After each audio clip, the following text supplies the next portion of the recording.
तो अपने स्वतंत्रता सेनानियों की वीर पराक्रम दिवस को आज हम गणतंत्र दिवस के रूप में जय हिंद के तौर पर मनाते हुए नजर आ रहे हैं। गणतंत्र दिवस पर दिल्ली के गणतंत्र दिवस की परेड में शौर्य और पराक्रम की झलक देखने को मिली और इस समारोह में मुख्य अतिथि फ्रांस के राष्ट्रपति इमानुएल मैक्रों रहे। अभी तक हमेशा परेड की शुरुआत सैन्य बैंड के साथ होती आई है, लेकिन इस बार देश भर की 100 महिला सांस्कृतिक कलाकार पारंपरिक वाद्यों के साथ परेड का आगाज किया। कर्तव्य पथ पर 4 Mi-17 IV हेलीकॉप्टर ने ध्वज फॉर्मेशन बनाया और परेड में सेना की टैंक T-90 भीष्म की टुकड़ी ने हिस्सा लिया। परेड में पहली बार महिलाओं की त्रिसेवा टुकड़ी ने हिस्सा लिया। ये आपको 6 यानी कि 12 तस्वीरें इस समय आपको शौर्य पराक्रम की और नारी शक्ति की नजर आ रही हैं कर्तव्य पथ पर।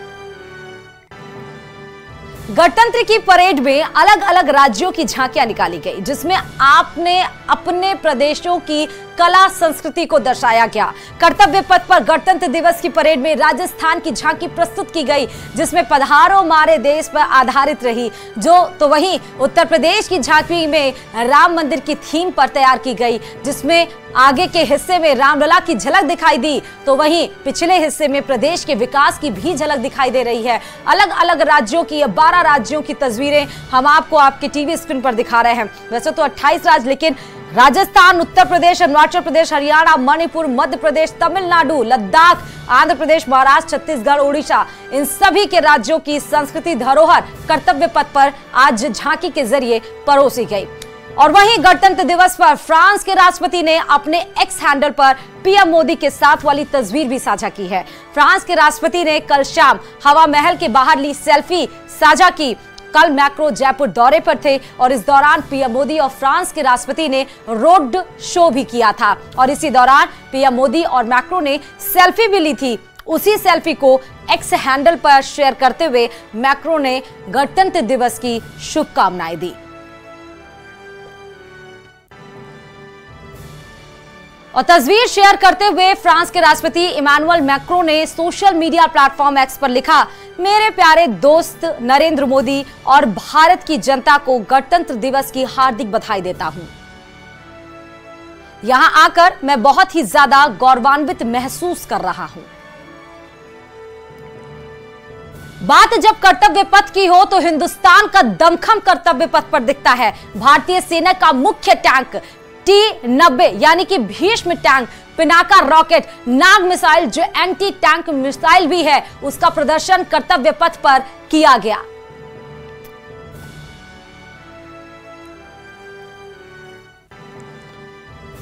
भारत सेना में लगातार अपने आप को आधुनिक बना रहा है और इसी कड़ी में कर्तव्य पथ में ऑल टेरन वाहन, आधुनिक radar system, drone jammer system को लोगों को दिखाया गया।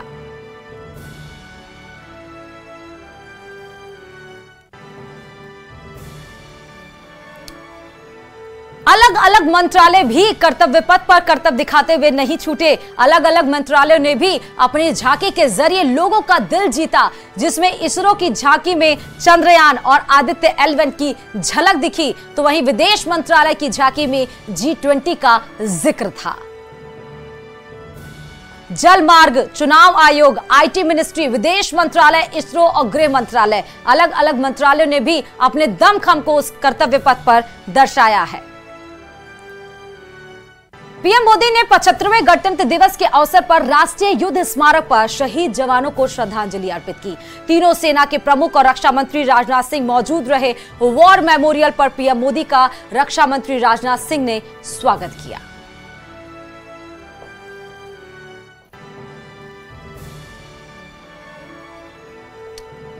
और देश भर में गणतंत्र का जश्न मनाया जा रहा है। देश के अलग अलग राज्यों के मुख्यमंत्रियों ने झंडा फहराया और सलामी ली। साथ ही देश और प्रदेशवासियों को 75वें गणतंत्र दिवस की बधाई भी दी।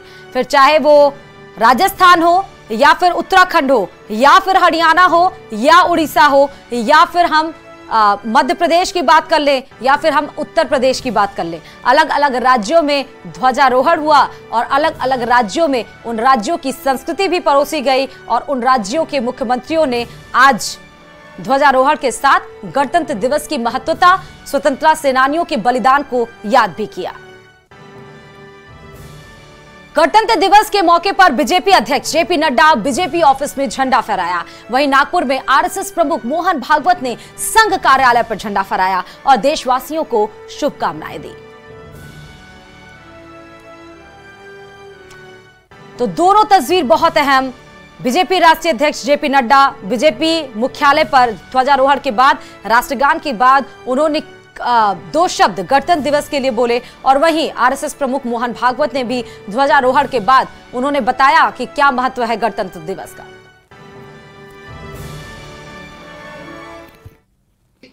ये गणराज्य दिवस है। अभी ये संविधान संसद में रखा गया और सरकार का कारोबार उसके आधार पर चलता है, परंतु अपना गणराज्य है, यानी ये प्रजा का राज्य है, तो इसको प्रजा को चलाना है। सरकार की उसमें एक भूमिका है, सांसदों की उसमें एक भूमिका है। इस संविधान को सुरक्षित रखना, इस संविधान को लागू करना, ये टेक्निकली सरकार का काम है।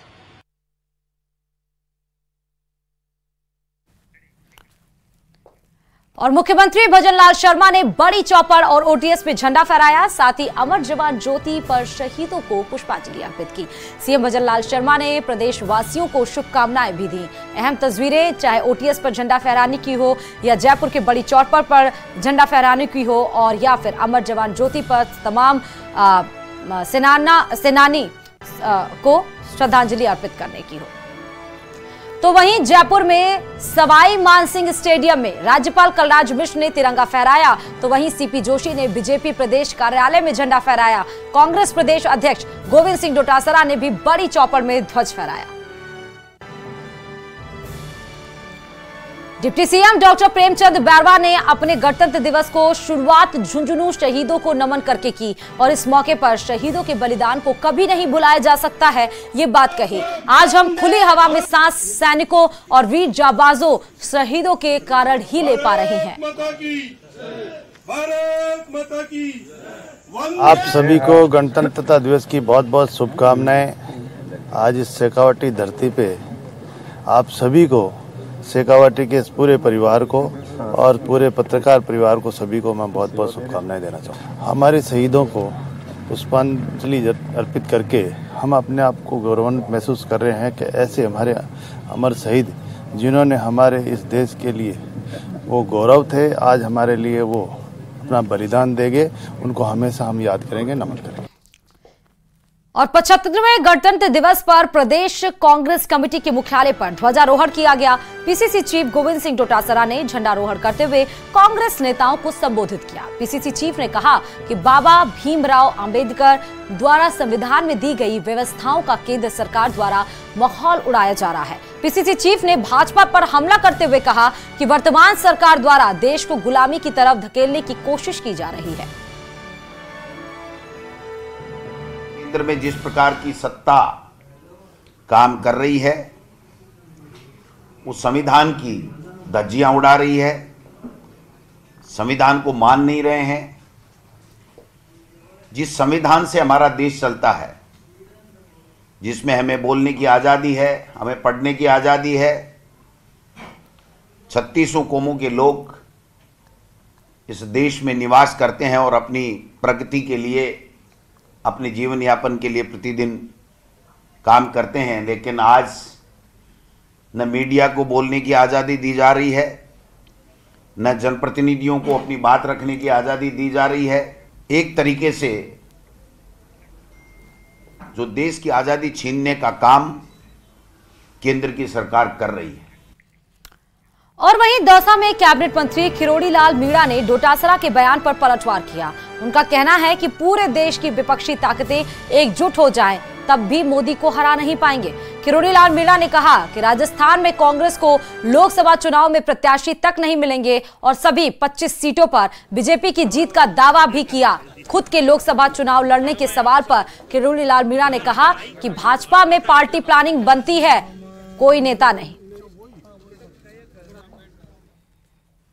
वो चाहे एक रहें चाहे टूटें, पूरी देश की ताकतें भले एक हो जाएं, लेकिन 2024 में मोदी जी को कोई नहीं रोक सकता, फिर सत्ता में लौटेंगे। तो सतत सक्रिय रहते हैं, वो चुपचाप नहीं बैठ सकते, कुछ न कुछ नई दिशा देश को मिले, ऐसे कार्यक्रम करते रहते हैं। इनको तो कैंडिडेट ही नहीं मिलेंगे, देखना पूरी 25 सीट भारतीय जनता पार्टी की आएंगी।